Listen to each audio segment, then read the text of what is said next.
It is the Everton Byline, episode 22 here on the Blue Room. Hope everybody had a good Christmas and is looking forward to New Year. Joining me as ever is Paddy Boylan from The Athletic. Paddy, how are you? Are you still in Christmas mode or have you slipped slowly out of it after Sunday's desperate, dismal game? I think I'm probably still in Christmas mode purely because I've been off for the last few days and be back before the Bournemouth game. So that's when I think it'll start to turn focus back to the work side of things. But yeah, I mean, didn't feel particularly festive after watching that Everton game on Sunday. Real disappointing result and performance, to be fair, and he was a bit of a banana skin in that run because the couple of games there, 3 games in fact, against kind of title chasing opposition, where Everton knew what they had to do and they were only ever going to have to play one way. Whereas I think this Forest game, particularly at Goodison, where there's more expectation, more onus on you to create, that always struck me as a game that was more likely to be problematic in certain ways, particularly in terms of how Everton attacked, for example. So, yeah, very disappointing game at the end of this run, and reminded me a little bit of how the festive run last year petered out. Slightly different circumstances, but I remember Everton went to Molineux towards the end of another grueling, draining festive run and got absolutely hammered, more or less at the same point in the calendar last year, and echoes of that, yeah, just kind of ran out of steam and probably ran out of ideas as well. Yeah, I mean, I'm still in festive mood. I'm still having cheese boards for tea and drinking red wine. So yeah, I'm going to prolong it for as long as I can this week. But yeah, we will get into that game in a bit more detail. As ever, I just remind you, we are sponsored by the Bridewell here on the Everton Byline. Do go and check it out if you're in town for the January sales or anything else over the coming weeks. If you're watching us on YouTube, bit weird this week. My background is very dark, like sort of emerging from the shadows. Paddy's on the move, so he's on his iPhone, Finn. So it's a little bit different this week. But if you're watching, do leave us a comment. Hit subscribe, hit like. Hit subscribe, you get notified for all the videos we do over on the Blue Room. And if you listen to us, leave us a rating, leave us a review. I've been told, Paddy, there's a new transcript feature on podcasts now on Apple, so people can Yeah. read what we say, which is I found quite funny with some of the post-match stuff yesterday, Yeah. which was quite blunt to say the least. But we are episode 22, Paddy, and everyone knows what that means. A trip down memory lane in terms of our number 22s. Do you know what? There are loads that came to mind immediately, but there are also loads of forgotten as well. Obviously, we've got our current incumbent is Armando Broja. The way you're looking at me, I feel like you've not really checked this week. No, I have checked. I've got Ben Godfrey, Stephen Pienaar, Broya in my head. Yakubu I've got as well. Yakubu, There you obviously go. Peter. Peter Day, Martin Stecklenberg's another one as well. He's number 22. Not a very goalkeepery number, really, is it? 22, but he had the gloves. No. He had the gloves, obviously, but he had that shirt number for a bit as well. Yeah, I mean, not a very good goalkeeper in the main, but everyone will remember the double penalty save in the Manchester City game. So I at was least there at for least that. one. Yeah, I was there for that. Rom scored an amazing goal that day as well. Other notable names include Tony Hibbert. He had the Yeah, 22. Tobias Linderoth. Lindelof. Yeah.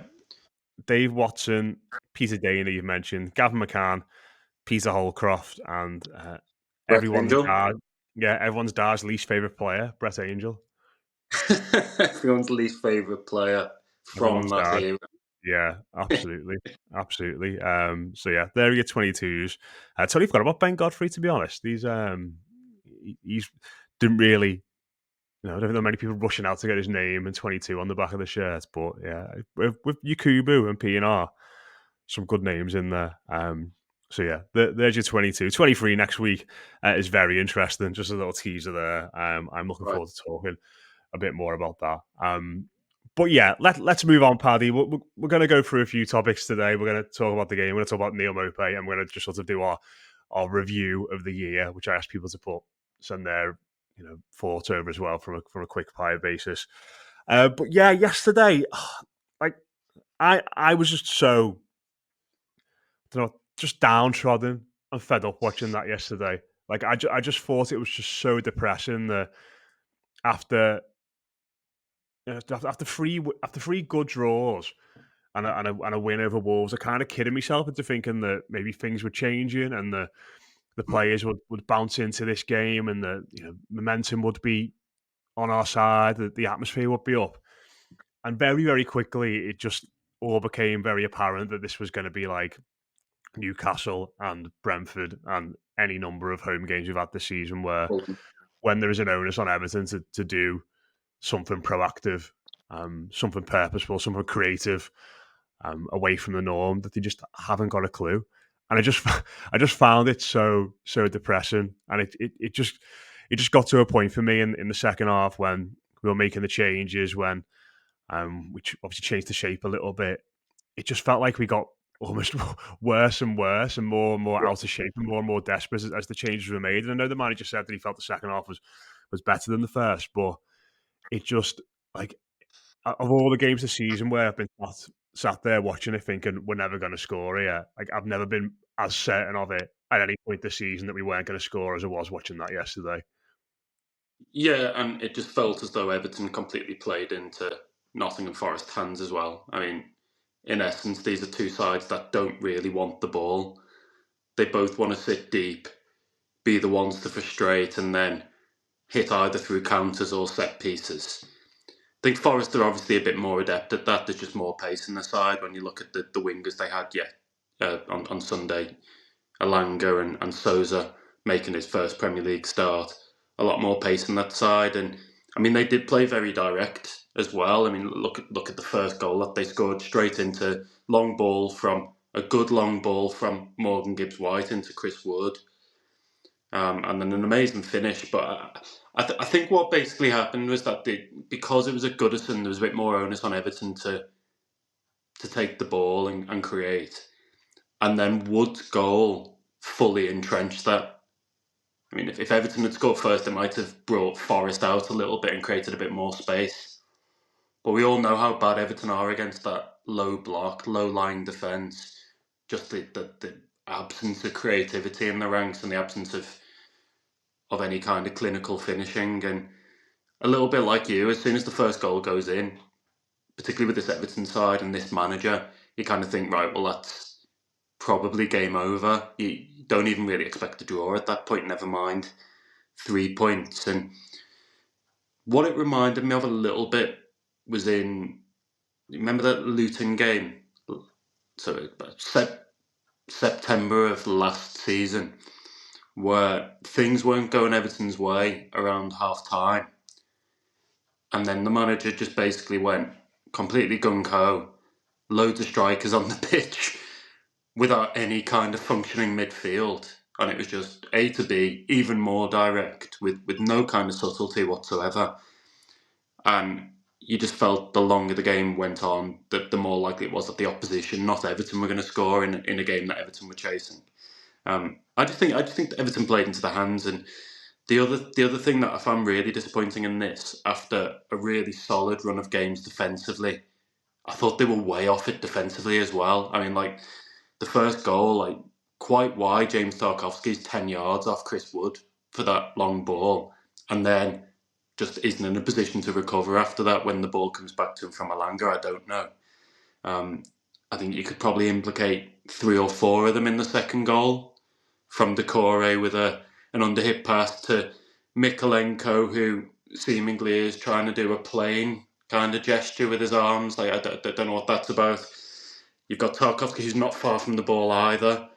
And actually, when you freeze the still of Decore passing it between Mikolenko and Tarkovsky, Anthony Elanga isn't even in shot. The Forest player that picks up the ball, he still isn't in shot. So not only did Everton not do the basics well enough against Forest. But from that point on, they were never going to have the inclination to get back into it. And I think I tweeted at half time, Everton had about 58% possession in the first half. And I said, like, when Everton have this much possession, they never win the game. Like, basically never, ever win the game. Like, I think normally, as we've spoken about before, somewhere between 25 to 40% is where this team operates at its most successful under Dyche. And that's about personnel, but we have to be honest, it's also about coaching as well. It's the absence of kind of coherent attacking blueprint. It's the absence of patterns of play, sophistication in what they're attempting to do. And sometimes it just feels as though it's sling crosses into the box and hope for the best. And that's not going to be enough against many sides in this league, if any. And I'd say, Matt, a game that showed Dyche's limitations once again after a much better few weeks on the road, mainly, and against top opposition. Yeah, I think the season's just shown up his limitations massively, hasn't it? I think, like, in terms of like tactically and how he goes about things in press conferences and stuff like that, and the contrast between Forest that we saw yesterday and the Forest that we saw that came to Goodison late last season. They looked like an absolute rabble, and like that 11 they put out that day, I don't think is miles different from the one they had at the weekend. They obviously made a few signings in the summer, but it's just one of those where, like, before the game, their best defender gets injured in the warm up as well. You have to change the system late on, and you're thinking that they're going to be disrupted. Like, Yeah, let's go and get after them. And I suppose you can have that mentality and that belief that you can want to do that, but it's having the foundation and the work that's gone in on the training pitch that means that you can play in that front foot progressive way. And like I was yeah, just looking at the table yesterday, and like some of the stats around the game. Obviously, the ones that have been doing the rounds. Eight wins in the calendar year. I think it's yeah, 8 of our last 10 games we haven't scored in. Or maybe 7 from 9 actually, but it's at least 7 from 9 of our last games we haven't scored in. 3 points above the relegation zone, and like we've spoken a lot on this show about, like, in an ideal world, I think we'd all just kind of, not ideal world, but I think most of us would be fine if we could guarantee Everton would stay up, that we just limp through to the end of the season in a very boring, dreary way, and then you start afresh from the summer. But I don't, like, are we just kidding ourselves a bit now? Like, if your team can't score in 7 of the last 9 games or 8 of the last 10 games, whatever that stat is, if you're 3 points above the relegation zone, if there's no great signs of improvement, like, if it feels like we just kind of revert to this below average mean and then fluctuate minorly either side of that. Like, are we just kidding ourselves that this is all going to be fine? Because certainly watching that yesterday, it didn't it didn't feel to me like it was all going to be fine. And I imagine the Freakins, I think there'll be two things that will alarm them is that, those stats I just mentioned, and the performance on the pitch, but seeing that ground emptying out with 10 minutes to go, yeah. in what should be the festive game, everyone's up for it, and the last year at Goodison Park, and seeing everyone kind of give up and have no belief late on, that must be alarming to them as well. Yeah, I mean, I think there's just a great sadness, as we've obviously spoken about before, and this being the final season at Goodison, and in the main, supporters having to watch absolute dirge in terms of the performances. I mean, there's very, very little beyond the occasional Illiman and Dye run to excite in any of this, and certainly that will be a concern. That supporter, I mean, Everton supporters are very loyal, as we know, and I've been through thick and thin with the team over the last 4 or 5 years, going back even longer if you want. But that kind of disenfranchisement is really not a positive thing, and again is probably another area of concern when it comes to the manager and this group of players.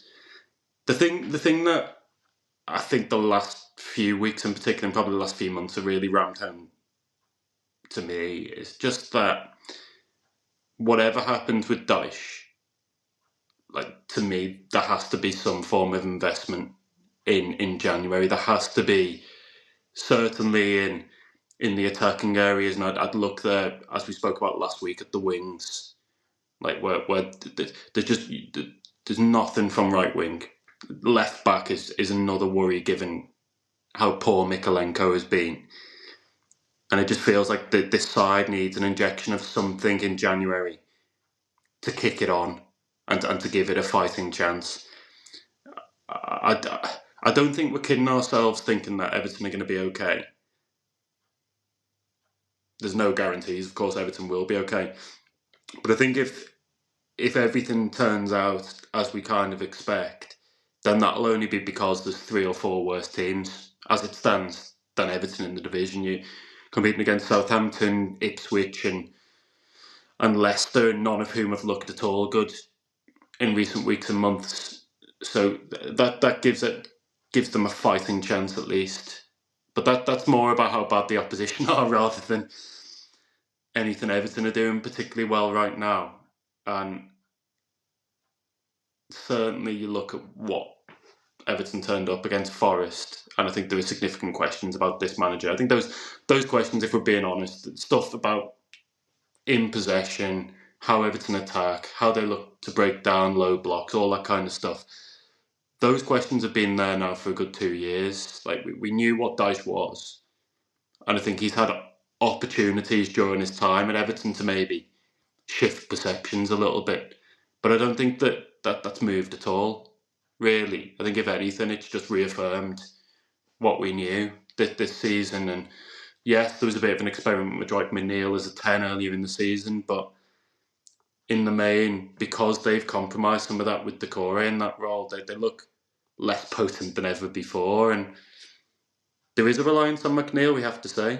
I mean, he'd been out of the side for two, 3 games, and set pieces have been well below par, I'd say. Everton, I can't remember the last time Everton really threatened from a set piece without McNeil and his delivery being so important. But there's just such an emphasis on certain players and such an emphasis on this particular style of play that when plan A doesn't work, there's just nothing else seemingly. It's Beto, Calvert-Lewin and charge of the light brigade stuff up front, aerial bombardment, and teams know how to deal with that most of the time. Somebody like Milenkovic in that Forest defence is going to lap it up all day, eat it up all day. So I just think we're seeing how one-dimensional, how limited this manager is, but also how one-dimensional, how limited this squad is. And could they be doing a little bit better? Yes, probably. But it is still, I think, a weak group, and it is still in need of investment too. Yeah, I was just like watching it yesterday, just especially with like Forest like being second in the league, just kind of rammed home. Like, when are we gonna get our bit of joy? And like, I don't want to sound like a spoiled brat there from that perspective, but even the last few weeks, like we've had good results, and like all we've had to talk about is like a good 0-0, a good 0-0, and then a 1-1 in a game which we should have won with a 4-on-2 counter attack, which we met. Like all you've really got to. I think you've just got to.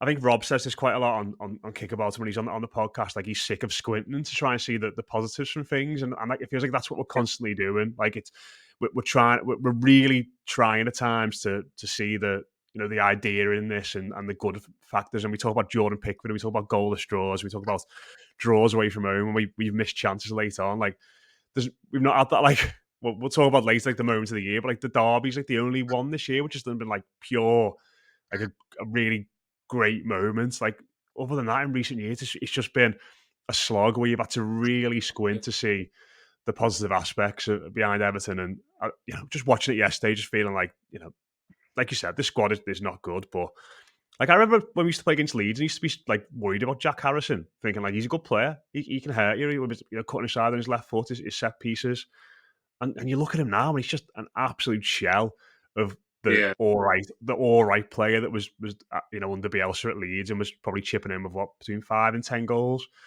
a season, but in the 3 years they had in the league. And players like Ndiaye, he's obviously done well. Calvert-Lewin, you think back to what he was at times, and it just feels like every bit of creative, intuition or players being able to play off the cuff or express themselves has just been hammered out to this squad. And yeah, it was just so hard to watch that on Sunday. Go on, mate. Sorry.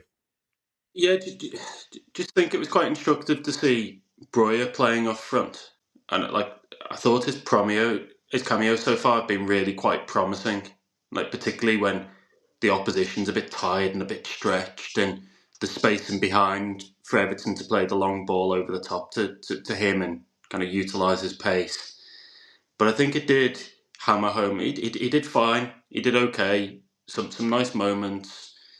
Um, but I think we have to remember that like that lone striker role is really really tough for anyone. It doesn't matter who it is really, but you're extremely isolated. You're often battling against multiple defenders back to goal under the high ball, and most of these defenders, like we've mentioned, like people like Milenkovic, Tosin for Chelsea, and Gabriel and Saliba for Arsenal. They're really quite adept at dealing with that kind of stuff as well. Um, it hammered home to me just how difficult that lone striker role is in this dice side, and maybe why somebody like Calvert Lewin, even though he's obviously had his failings and he's got his flaws, why somebody like him might go on a run like some of the ones he's been on and end up kind of a bit bereft of confidence. You can see it. The same with the wingers, people like Harrison and Ndai. I mean, we spoke to Seamus Coleman on Boxing Day after the draw against City, and whether this was just his attempt to put an arm around the shoulder or not, I don't know. But he like pretty proactively in our discussions like highlighted the role of the wingers in a defensive sense, in how much security they give the fullbacks. And I think when you chase them back for 90 minutes, helping out Ashley Young or Mikolenko, your forward, your product in forward areas is going to suffer a little bit. And we're not saying Harrison's a world beater, we're not saying Dominic Calvert-Lewin's a world beater, but you point out there that if you go through on who scored or transfer market or whatever you want to use, Jack Harrison's stats by Premier League season with Leeds United and even Everton at times, like last season, it's kind of 7 goals and 7 assists, 7 goals and 5 assists, 5 goals and 7 assists. All the way through, it's probably double figure goal involvements, if you want to call them that, throughout the Premier League season. So there is some quality in his left boot at times. We're not seeing it. We're seeing a player who is, I think, devoid of confidence. Lindstrom as well, pretty lightweight, but there is some quality there. But I mean, I couldn't say hand on heart that either of those two is kind of really. I mean, yeah, like Harrison in particular on Sunday was just like I couldn't believe how like I know he's not been great recently, but like he was so poor. Like it felt like everything. I don't really want to single players out, but like you could just see there was just nothing there. It just looked like any creative instinct or it was just gone, and his confidence was completely nowhere. And I think for Dice to drag him off at half time says it all. But let's leave that game behind, Paddy, and move on to and another weird moments, which we'll be addressing a few of them a bit later in the show. But obviously, Neil Mopey decided on Sunday night he was going to stick the boot in, didn't he? With another tweet about, I can't remember verbatim what it said, but was it along the lines of whenever I'm having a bad day, I check the Everton results. Naturally, that's sparked a reaction. Um, a lot of people talking about Craig Dawson's 2 goals and Tim Howard's 1 goal and that kind of thing. But just like we're not going to spend loads on this, but just like I've not been working today and not really followed much about it, but I'm sure you've been looking at it yourself. In terms of what Everton can do here, is there much? Because I suppose he is an Everton player still, but he's on loan at Marseille. There's an agreement to make that deal permanent at the end of the season. Um, Yeah. I mean, I think we can categorically sit here and say we've probably got no time for Mopey really as Everton supporters. But it's a bit of a weird situation for a player who's still on the club's books to be tweeting stuff like that after they've Yeah. lost. Yeah, I mean, definitely, and something that he shouldn't really be doing. Any proper professional shouldn't be doing, whether it's the club they're currently playing for or not. It just leaves a bit of a sour taste again, and it's quite clear that Neil Mopey scarred by his experience at Everton, whether that's the failure on his part, not being able to show more than he did, or whether it's some of the interaction he's had with supporters. I don't know. I couldn't. I mean, I'd just be guessing there really. But he is a Marseille player at the end of the season. It's a loan with an obligation, and the obligation is pretty watertight. It depends on how Marseille do, and unless they completely tank this season, then he remains there. So I mean, I think everyone's pretty certain that he will be a Marseille player beyond this season, and I think that's best for everybody, really, given what he's done as an Everton player and what he's said since.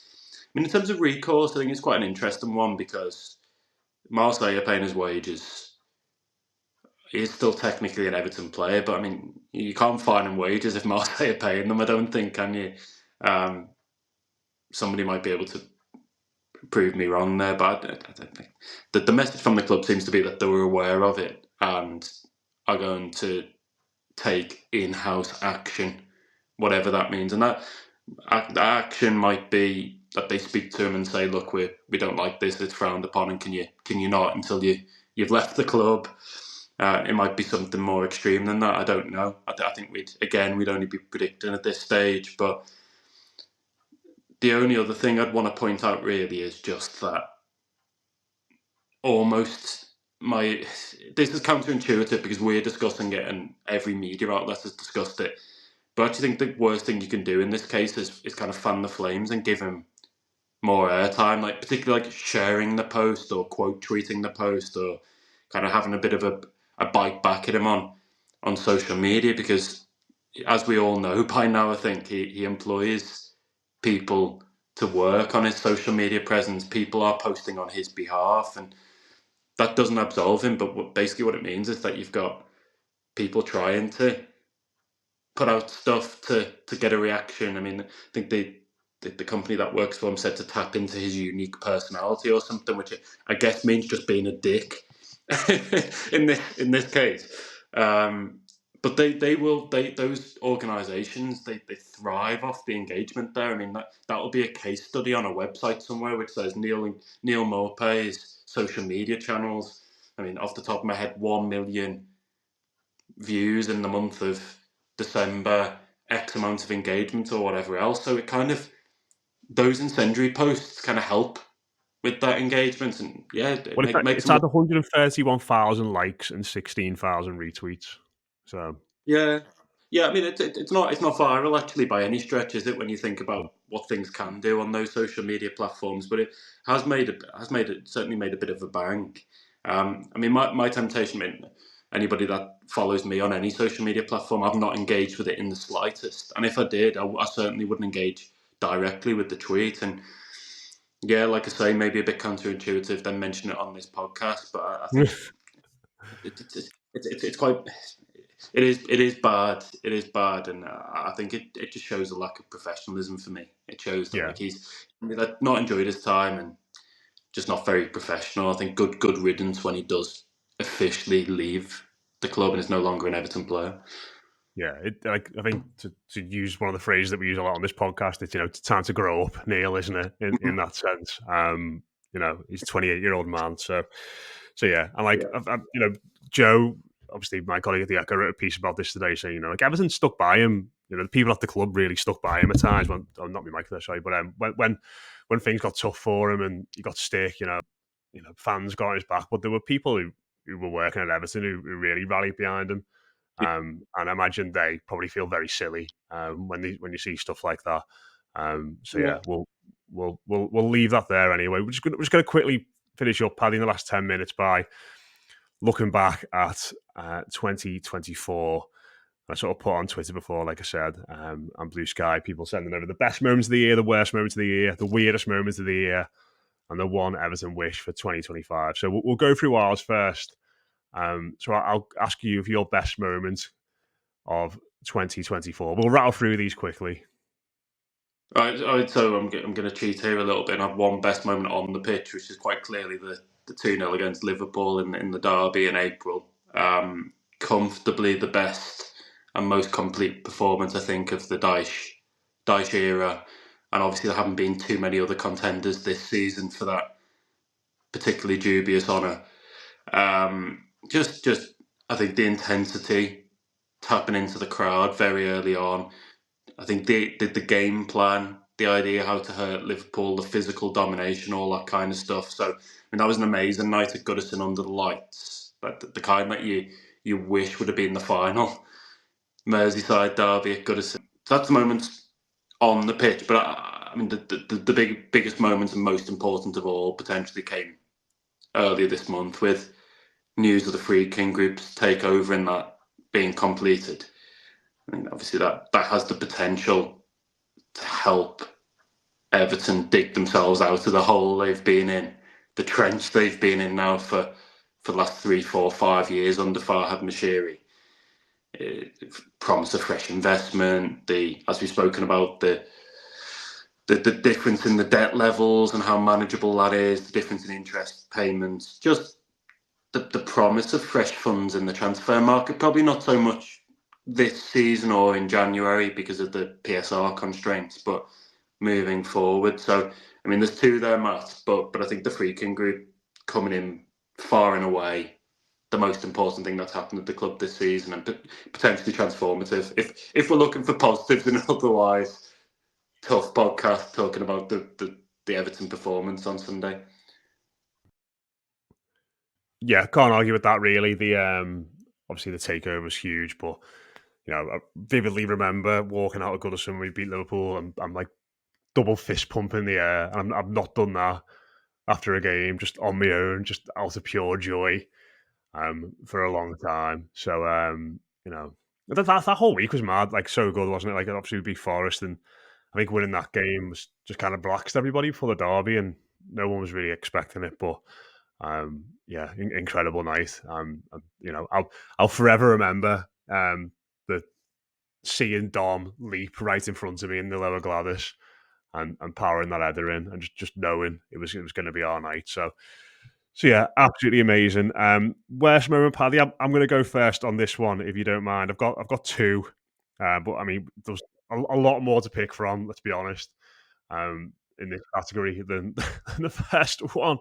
But I think the worst I felt was probably the 6-0 against Chelsea. And it was because it felt like to me like that was like the culmination of all the on pitch stuff, all the off pitch stuff, and everything just seemingly falling to pieces around us because obviously we got absolutely annihilated, didn't we? Palmer scored 4.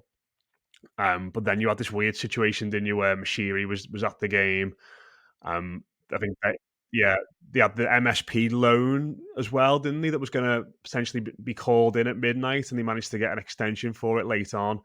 And it just kind of felt like um, all of our issues were just exposed, and Mashiri was kind of just there to oversee the mess that he'd created. And at that point, obviously, I think they were still trying to continue a 777, weren't they? And they were still sort of there as a potential new owner, and it just felt like there was no escaping from it. And I think of all the bad moments we've had this year, that for me was definitely the worst it felt. I mean, it felt awful a lot of times about Everton this year, but after that game was pretty terrible. Yeah, I mean, I can't top that. I think that's a pretty compelling case when you consider everything that was going on around the club at the time and how supporters were feeling about it all. Just one from this season, like that final, what is it, 3 minutes of normal time plus 5 or 6 of additional time against Bournemouth was just remarkable in so many ways. And I've never seen something escalate that quickly. It's like when a car's like in the films, it's going towards a cliff edge, and somebody tries to stop the car from going over the cliff edge normally, but here it was just like the car was speeding up and speeding up and speeding up, and everything just happened in rapid fire. Just a remarkable disintegration from everyone, really. Players, manager, coaching staff, lack of ability from Dyche to correct the course of a game, players not doing the basics. I just remember like the aftermath of that, it felt like we were at like a funeral where people just kept on walking out the exit because they couldn't actually stomach any more of it. And yeah, just that was horrid. But it doesn't top 777, Mashiri scrambling to keep Everton afloat, and that Chelsea game, sorry, which was just, it was hideous as well, wasn't it? Yeah. I mean, we're spoiled for choice in this category. Yeah. And like, there's loads. Like, I remember the second charge getting confirmed, and again, just feeling like we were never going to get out of the spiral, because obviously we had I think we still had the 10 points on from then, because we had the obviously appeal from the first one pending, and the prospect of us, like, I know it was not deemed to be as serious, but the prospect of us getting like another substantial points deduction, it was like, God, we're going to get relegated here, whether we end the season well or not. But yeah, that was a bad one. Obviously, around the Chelsea game as well, we had the whole stuff with Dyche and Patterson having a tiff, didn't we, in Portugal as well? That was the week before. That was that was very strange. I suppose that could potentially be an answer to our next question, Paddy, which is, what is the weirdest moment of the year for you? I'll let you go first on this one. I mean, I didn't have that written down, but I mean that was a very odd moment when I saw that story, and I actually thought, well, you know what? I've not checked this out, but that sounds plausible. That sounds like something that would happen at Everton. That was a bit mad. I mean, obviously that was during a trip during the break for Everton. A trip during the break, and it went over to Portugal, and Dyche Team report. bonding. Yeah, I mean, it's an interesting form of team bonding, isn't it? For Dyche to reportedly slap the kind of club's young right back. I mean, for me, still like being in the press box and seeing those 777 baseball caps and white trainers with suits, and just thinking, like, what on earth is going on here? Like, it feels like a lot of these answers come back to 777 in one shape or form. Remember, before one game that they were going to attend, that they put out a statement and referenced Alan Ball at the end, and it felt like a throwaway line, obviously to try and ingratiate themselves with the Everton fan base. But I think a lot of people saw through that, and I mean, to me, it was just like they put like, write a speech to Everton fans on ChatGPT. I got the result of that, and kind of slung that together in a statement. I mean, loads of bizarre moments, Martin. Sure, there's some on the pitch that we've forgotten about, but I mean, there's a couple for you. There is loads, like the Josh Wonder body double as well, being in the press box. There's two of them, wasn't there? That was odd. Mine is definitely um, coming out of the Forest 2-0 win and seeing their statement about the penalties, and just feeling like Marinakis had obviously hacked or taken over their Twitter account and had a big moan on Forest's Twitter about the free penalties that weren't given, and just thinking, what on earth is going on here? But yeah, we had some very, very odd ones which people have sent in. I'll rattle through a few of them at the end. And the last one, Paddy, and again, I'll let you go first on this one. But what is your Everton wish for 2025? Just for the club to settle down, to have the stability that we've all craved now for such an extended period of time, have fresh investment, push on the pitch, avoid kind of that damaging cycle of relegation battles and managerial churn as much as possible, and start to give supporters hope again. And I'd love to go to. I mean, I go as a journalist, obviously not as a fan, but I'd love to go to Goodison with a sense of anticipation of what I was going to see. Like, sometimes, like I said, you get it with Illiman and Dye, but not with many others. Often it's a bit of a chore. I think I wrote in a match piece after the Manchester City game, and even after a relatively positive result, that it's still a team to endure rather than enjoy. So I'd like to see a team that starts to excite us a bit, that doesn't just turn up in sporadic moments, that seems well coached and can play in a variety of ways and all those kind of things. And that's not going to happen overnight, but my wish is that we move towards that in 2025, and we avoid all the nonsense that happened in 2024 off the pitch. Yeah, I mean, mine would be to finally do the director of football thing right. That is my wish for 2025, and to decide. I want the new owners to decide on Kevin Farwell, eh, whether he's good enough or not. If they decide to keep him, let him do his job properly and direct the football. Because I don't really know if he's had the opportunity to do that over the past few years or not. Um, and on the flip side, if they decide he's not the fella, I want them to get rid of him quickly and bring in the next person who can direct the football and get this team through January in terms of players coming in through the end of the season, and then set us up for that next year at Bramley Moore.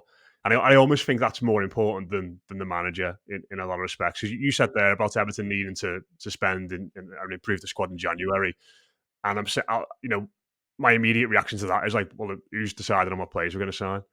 Because you've got a director of football who might not be here, a manager who might not be here come the end of the season. You've got a manager who might not be here in the next couple of weeks if results don't improve. So I think that, in terms of footballing point of view, that is the absolute job one for me. Like, make a decision on Kevin Farwell, whether you're keeping him or not. If you're keeping him, let him crack on. If you're not, get rid of him as soon as possible and bring in his replacements. Like that is my wish for 2025, that we finally, after many botched attempts and bastardized versions of directors of football, that we finally get it right under this new regime. Fair enough. Right, we'll rattle through some of the ones that people have sent in quickly. Pretty much everyone said the takeover of the derby for the best moments. But Neil A1878, worst moment, Freak and dropping out. Wish for 2025, sorry ball in the new stadium. Foxy, feel free to chime in on any of these, Paddy. Foxy said the worst is 30 seconds versus Southampton. Beto header to Southampton goal. Weirdest, Sheffield United in the sun at Goodison. No pressure, very odd experience after a full season of stress. Wish for 2025, a summer of transfer fun. Mike Sullivan, the last 10 minutes of Bournemouth game for the worst. Weirdest moment, indignation.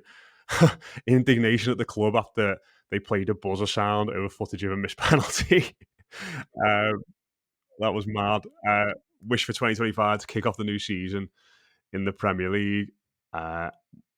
10-point deduction from Peter McCall, the worst moment. Slapgate, the weird moment. Wish for 2025, new management. Carl Armour, worst moments, Bournemouth 2-0. Weirdest moment, Dice still being in place. Wish for 2025, structured the club on and off the pitch. I'll just do a couple more. We've had this one from Jack Sharp. Worst moment, losing 6-0 to Chelsea. Weirdest moment, probably referees. They all absolutely hate us at Goodison. Wish for 2025. I mean, the referee of the weekend was absolutely horrific. He kind of got away with it because of how bad we were, but yeah, horrendous. Um, and probably my favourite answer was this from Stevie Mack, who said, best moments of 2024, June when Everton weren't playing. Worst moments, start of this season. Weirdest moments, buying a centre back and never playing him. And wish for 2025, sack Sean Dyche. We've got this one from Ryan Reynolds, actually, the very last one. Best moment, takeover, Derby win. Worst moments, those minutes versus Bournemouth. Weirdest moments, Everton eventually bringing down 777. I suppose it was us, wasn't it? It was the catalyst to their eventual downfall.